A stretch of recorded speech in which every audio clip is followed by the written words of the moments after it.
অনেকেই বলে থাকে ফেরেশতা হারুত আর মারুত নাকি বাবিল নগরের এক কূপে উল্টিয়ে ঝুলিয়ে রাখা আছে। কিন্তু প্রশ্ন হলো, এই গল্প কি সত্য নাকি শুধু কাহিনী? কুরআন এ ব্যাপারে কি বলে?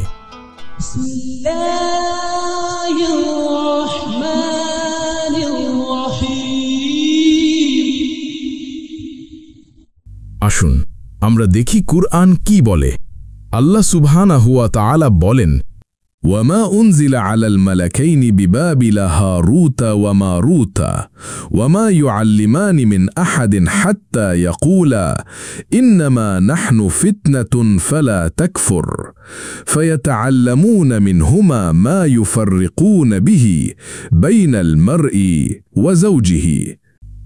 অর্থাৎ বাবিল নগরে হারুত ও মারুত নামক দুই ফেরেশতার উপর যা অবতীর্ণ হয়েছিল তারা কাউকে শিক্ষা দিত না যতক্ষণ না বলতো, আমরা তো পরীক্ষা, তুমি কুফরি করো না।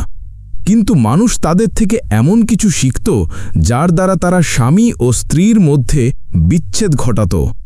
সূরা আল বাকারা 2:102।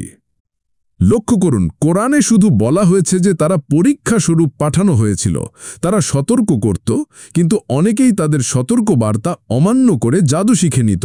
কিন্তু কোরআনে কোথাও বলা হয়নি যে তাদেরকে কূপে উল্টিয়ে ঝুলিয়ে রাখা হয়েছিল।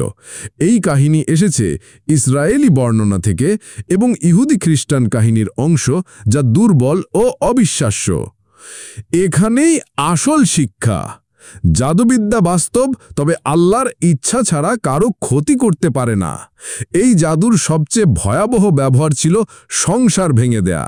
তাছাড়া এ জাদু সম্পর্কে হারুত মারুত কাউকে উৎসাহ দিত না, বরং সতর্ক করত এই বলে যে আমরা পরীক্ষা, কুফরি করো না। কিন্তু মানুষ সতর্ক বার্তা অমান্য করে নিজেরাই শয়তানি পথ বেছে নিত।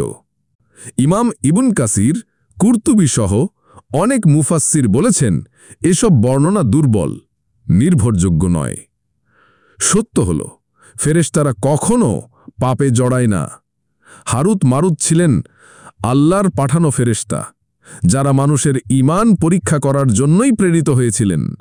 তাদের কূপে ঝুলিয়ে রাখার গল্প আসলে ইসরায়েলি কাহিনী, ইসলামের অংশ নয়। ফলো, লাইক, কমেন্ট করুন যেন এমন আরও কন্টেন্ট আপনার কাছে পৌঁছে যায়। ইসলাম প্রচারে আপনার একটি শেয়ারই হতে পারে কারো হেদায়েতের দরজা।